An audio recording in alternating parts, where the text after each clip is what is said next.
Olá, queridos! Bendito seja o nome de Jesus! Você tem estudado? Você tem buscado levar esse material avante? Você tem feito da sua casa um pequeno grupo onde você possa colocar esse material para as pessoas lerem, ouvirem, entenderem? Lembre-se, você é porta-voz de Deus. Vamos orar então? Querido Deus e amado Pai, bendito seja o teu nome por mais essa chance que temos de fazer funcionar o teu trabalho nessa manhã, um culto especial a ti, uma entrega do nosso coração. Ao lermos e estudarmos estas verdades, que elas sejam um caminho, Pai de amor, para outras coisas que acontecerão, como se fosse um alerta para aquilo que vai acontecer em nosso futuro. Em nome de Jesus nos abençoe. Amém. O seu programa Tocha está começando.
O desaparecimento de Lutero tinha provocado todo tipo de pensamento e de situação na Alemanha. Muitos comentários tinham surgido, pensava-se de tudo. Uns achavam que tinha sido assassinado, outros, mesmo entre os que não eram declaradamente amigos de Lutero, tinham prometido vingar sua morte. O clero começou a perceber o grande erro que tinha sido lutar contra Lutero, porque seu desaparecimento estava sendo pior do que ter Lutero em pessoa entre eles. Estavam cheios de temor da ira do povo, a tal ponto de pensarem em sair em busca de onde Lutero estaria para reintegrá-lo ao povo. Seus escritos de Lutero, eram lidos agora ainda mais do que antes e a reforma ia ganhando força. As sementes de Lutero iam germinando por toda parte. Sua ausência cumpriu uma obra que sua presença não pôde produzir. Tão sábio é nosso Deus. Deus nunca erra. Ele é muito sábio para enganar-se. Ele, quando permite alguma coisa, ele sabe o que está fazendo. Pense sobre isso. Foi assim com Lutero, foi assim em sua época, tem sido assim em todos os tempos. Agora, outros obreiros tomavam parte do trabalho e a equipe que Lutero tinha agora era maior e mais bem-sucedida do que nunca. Mas Satanás não estava ocioso. Preciso mostrar para você o que foi que Satanás começou a fazer. Observe, por favor, essa parte aqui agora. Mas Satanás não estava ocioso. Passou a tentar o que havia experimentado em todos os outros movimentos de reforma. Enganar e destruir o povo, apresentando-lhe uma contrafação em lugar da verdadeira obra. Assim como houve falsos cristos no primeiro século da igreja cristã, surgiram também falsos profetas no século XVI. Alguns homens, profundamente impressionados com a agitação que avançava pelo mundo religioso, imaginavam haver recebido revelações especiais do céu e pretendiam ter sido divinamente incumbidos de levar avante até a finalização a reforma que declaravam apenas fora iniciada debilmente por Lutero. Na verdade, estavam desfazendo o trabalho que ele iniciara. Rejeitavam o grande princípio que era o próprio fundamento da reforma, que a palavra de Deus é a única regra de fé e prática, e substituíam aquele guia infalível pela norma mutável, incerta de seus próprios sentimentos e impressões. Você tem visto gente assim hoje? que deixam a Bíblia para poder levar em conta aquilo que estão sentindo. Diz, mas eu não estou sentindo isso, Deus não me revelou isso. Não funciona assim, se não for bíblico, não é como Deus quer. Na verdade, a reforma, o princípio da reforma é o que Deus diz, é o que está escrito na Bíblia, não o que a gente sente, compreende? Agora deixa eu terminar de ler para você. Diz assim: por esse ato de pôr de lado o grande indicador do erro e da falsidade, abriram caminho para Satanás governar os espíritos como bem lhe aprouvesse. Olhe bem, tentou o que tinha dado certo no passado, ou seja, lutou para enganar o povo, para trazer para dentro da reforma pessoas não convertidas. Assim como houveram falsos cristãos, também houveram falsos reformadores. Irrompeu uma avalanche de pessoas dizendo-se enviadas por Deus e até pelo anjo Gabriel. Garantiam ter recebido a incumbência de ajudar a reforma e tinham sonhos e visões. Uma grande quantidade de pessoas acreditavam neles e os seguiam em suas delirantes propostas, criando não pequenos alvoroços na Alemanha. Lutero tinha aberto os olhos do povo, mas agora Satanás estava fechando com o fanatismo. Os dirigentes desse novo movimento procuraram Melâncto e insistiram que deviam ser ouvidos e acatados, pois estavam recebendo direcionamento do próprio Deus para isso. Gente, imagine uma situação como essa. Melâncto desconfiou e disse, olha o que foi a conversa de Melâncto quando esse povo o procurou. Olhe bem. Há efetivamente um espírito extraordinário nestes homens. Mas que espírito é este? De um lado, acautelemo-nos de entristecer o Espírito de Deus, e de outro, de sermos desgarrados pelo Espírito de Satanás. O que aconteceu com Melâncto? Ele ficou duvidoso e começou a pensar, eu preciso ter muito cuidado para saber qual é o tipo de espírito que está sobre estes homens. Pelos seus frutos os conhecereis. É a instrução de Jesus, não é? Logo os frutos apareceram. A Bíblia foi colocada rapidamente de lado e jovens começaram a deixar seus estudos e houve grande confusão. Por todo lado se ouvia falar que aquilo era obra da reforma. Essa era a intenção do diabo. Fazendo vir esses fanáticos, essas pessoas malucas, como não eram católicos, começaram a dizer que isso era fruto, né, da reforma. E Roma começou a ganhar de volta a confiança que tinha perdido. Lutero, ao saber disso, comentou, eu sempre temi que Satanás mandaria esta praga. Olhe bem, nem mesmo as opressões dos papas e do clero havia trazido tamanha angústia para Lutero. Percebeu que da própria reforma tinha surgido seus piores inimigos. Os fanáticos usavam até as mesmas palavras de Lutero, torcendo-as para alicerçar sua doutrina errada e fomentar contenda na igreja. Em tudo que Lutero se propusera a fazer, o Espírito de Deus o tinha guiado, dando certeza de cada passo. Nenhuma estrada tinha sido trilhada antes da hora e cada verdade era colocada na hora certa, porque eles dependiam de Deus. Agora esse fanatismo opressor estava fazendo o que Deus nunca faria. Lutero caiu em súplicas perante o Deus eterno, clamou, pediu, implorou e decidiu não ficar por mais tempo em Wittenberg. Sabia disso? Ele pensou, eu vou sair e vou resolver este problema. Decidiu sair sem mais demora e mesmo sob condenação do império e sabendo do perigo, entendeu que a reforma era mais importante e voltou. Mandou uma carta ao eleitor, seu amigo, dizendo o seguinte, lembra do eleitor da Saxônia? Ele mandou dizer assim, seja Vossa Alteza cientificado de que vou a Wittenberg sobre uma proteção muito mais elevada do que a de príncipes e eleitores. Não penso em solicitar o apoio de Vossa Alteza, e longe de desejar sua proteção, eu mesmo antes o protegerei.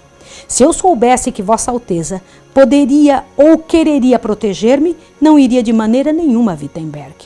Não há espada que possa favorecer esta causa. Deus somente pode fazer tudo sem o auxílio ou cooperação do homem. Aquele que tem a maior fé é o que é mais capaz de proteger. Interessante, né? E uma segunda carta, ele acrescentou que sabia que o povo de Wittenberg eram suas ovelhas e mesmo sob pena de morte, deveria defendê-las. E muita humildade e também força começou seus trabalhos.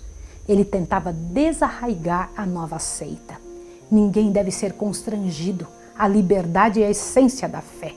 Logo a Alemanha inteira sabia que Lutero tinha voltado, e de todas as partes vieram ouvi-lo, e as multidões lotaram todos os lugares, e Lutero pôde falar abertamente e decidiu sobre os abusos das atitudes daqueles fanáticos, que não deveria usar de medidas violentas para abolir a missa. Presta atenção nisso, porque aqueles fanáticos, eles usavam de tudo para magoar e machucar. Eles queriam colocar a mensagem de Deus de forma forçada.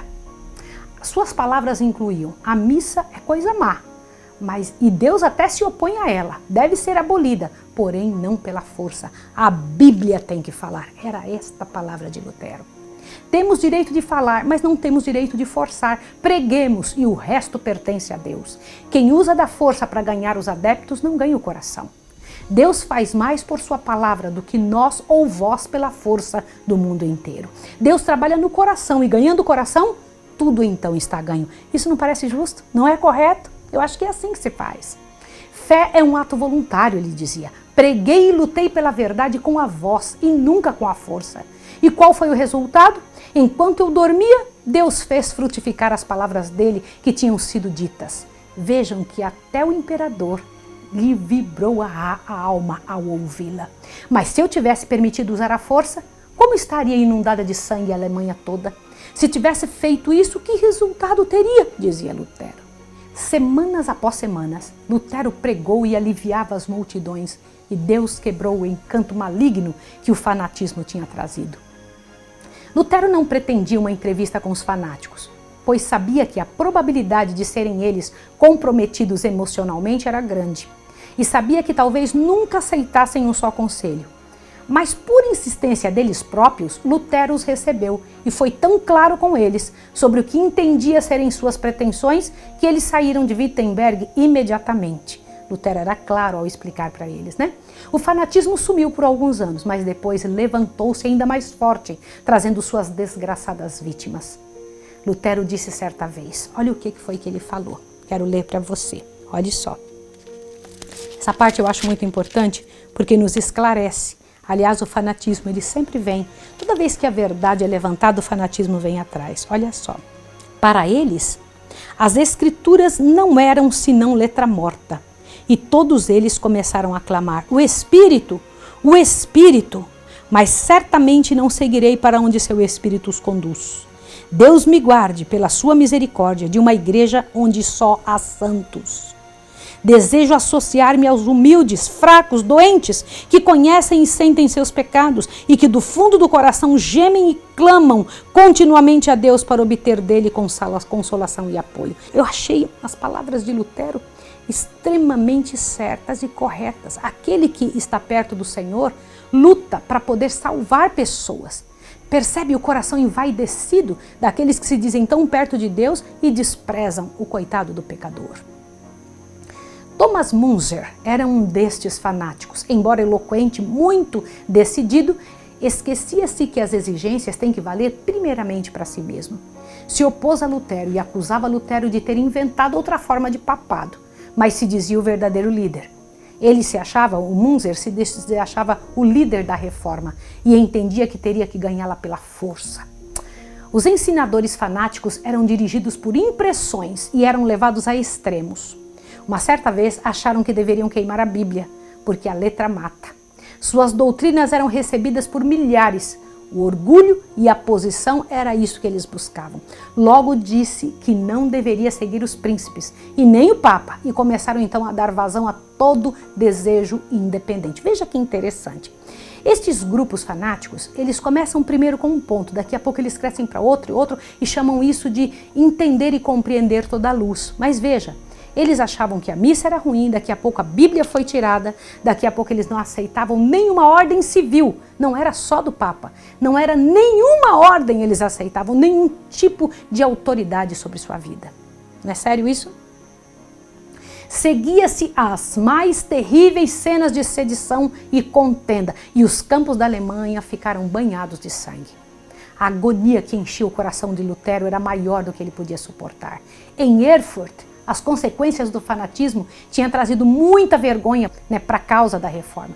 Muito pesar, muito descrédito, pois os romanistas se ocuparam em fazer acreditar que os resultados em toda a Alemanha tinham como base a doutrina de Lutero. Por outro lado, os chefes do fanatismo odiavam Lutero e o chamavam de vil pretensioso, porque Lutero tinha sido honesto com eles, esclarecendo que Deus não os tinha chamado. Então agora Lutero se viu odiado por todos os lados, príncipes, povo e romanistas. Como as coisas mudam, não é verdade? Rapidinho começam a mudar. Os romanistas estavam esperando ver a reforma cair, culpando Lutero até daquilo que ele mesmo nunca tinha feito e até combatia. E também os fanáticos se colocavam como vítimas, dizendo que haviam sido tratados com injustiça por Lutero, ganharam uma grande parte do povo a seu favor. Assim foi que os oponentes entraram para a história de Lutero com o mesmo poder que Satanás no céu, que estragou o reino de Deus e ainda se fez vítima na situação. Esse é o grande intuito de Satanás, chamar o pecado e a justiça de justiça e a justiça de pecado. Ele é o mestre da inversão de valores. Quantas vezes os servos de Satanás têm exercido esse tipo de sentimento nas pessoas ao tentarem parecer corretos enquanto acusam de erro aqueles que estão lutando pela verdade. E em resultado, aqueles que são leais a Deus são deixados a sós, sob suspeita e sem apoio e confiança de ninguém. Vou mostrar para vocês o que é santidade falsificada. Observe, por favor. A santidade falsificada, a santificação espúria, ainda está a fazer sua obra de engano. Sob várias formas, exibe o mesmo espírito dos dias de Lutero, desviando das escrituras os espíritos e levando os homens a seguir seus próprios sentimentos e impressões, em vez de prestar obediência à lei de Deus. Esse é um dos expedientes mais bem-sucedidos de Satanás para lançar opróbrio sobre a pureza e a verdade. Corajosamente Lutero defendeu a palavra de Deus de todos os ataques que conseguiu contra o romanismo, contra o fanatismo, contra a filosofia racionalista dos escolásticos. Tudo o que era contrário ao claro, assim diz o Senhor, Lutero reprovava. Cada um destes elementos oponentes estava a seu modo pondo de parte as escrituras sagradas e exaltando a sabedoria humana como fonte da verdade e conhecimento religioso.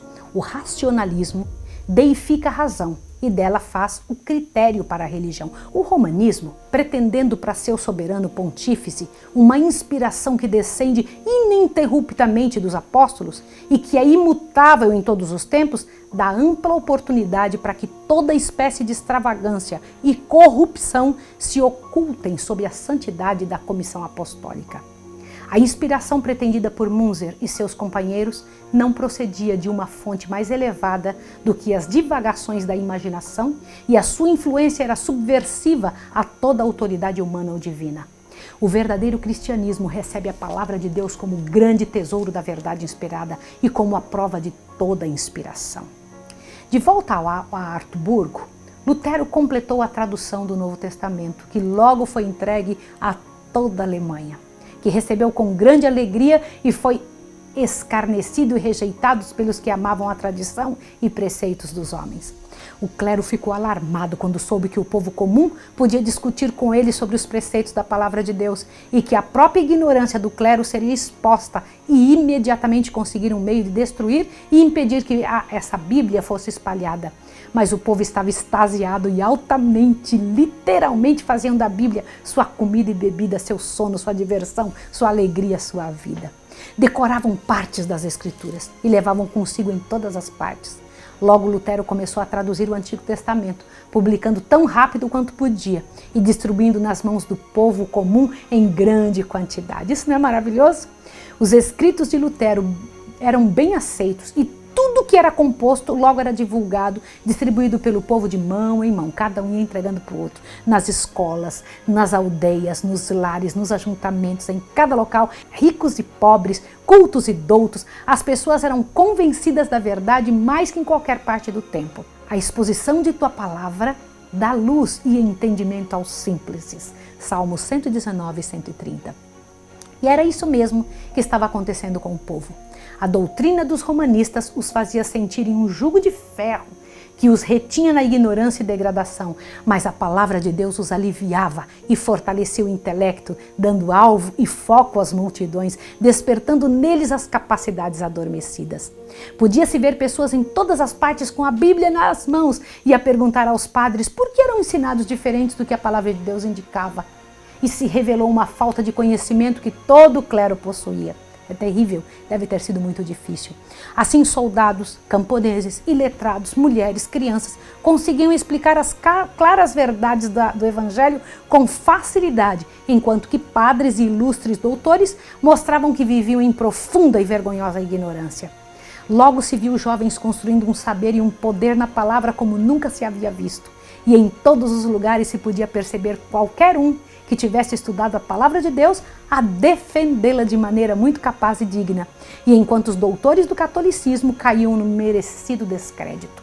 O clero lutou fortemente para fazer o povo voltar e para isso apelou para o auxílio dos magistrados. Mas foi em vão. Foi em vão essa tentativa porque aquelas mentes e vidas agora estavam alimentadas e deixavam para trás as bolotas que lhes entupia de dor e sofrimento o coração e a vida deles. Quando se acendeu a perseguição, estes homens valorosos seguiram a instrução de Cristo e fugiram para outra cidade. E o evangelho foi se espalhando de maneira espantosa por aqueles que iam se hospedando aqui e acolá e deixando atrás de si um rastro de luz e de vitória. Era em vão a tortura, era em vão a cadeia, era em vão a fogueira. A palavra de Deus espalhou-se por toda parte e pessoas estavam dispostas a deixar-se morrer para pregá-la em todos os lados. Milhares de crentes selaram com sangue e mesmo assim a verdade prosseguia. A perseguição servia apenas para propagar a verdade e o fanatismo que Satanás se esforçou para fazer parecer confundir a obra da reforma serviu apenas para deixar mais claro ainda o contraste entre a obra de Satanás e a obra de Deus. Aleluia! E sempre será assim, sempre será desse jeito. Toda vez que Satanás colocar alguma coisa para travancar, para trazer dificuldade para a obra de Deus, o Senhor se levantará, porque a palavra do Senhor vai vencer. Não há possibilidade de não dar certo. O Senhor Deus é o vitorioso, Ele é o vencedor. Eu vou orar com você agora. Santo Deus e amado Pai, dá-nos esse tipo de coração. Dá-nos vontade de buscar a Tua palavra, dá-nos vontade de ir para o Senhor, de Te buscar, Senhor. Abençoa essa pessoa agora, encha de poder, Pai Santo, e nos prepare para estarmos aqui amanhã com uma multidão para assistir às verdades do Teu Evangelho. Em nome de Jesus. Amém. Que Deus abençoe você e até amanhã.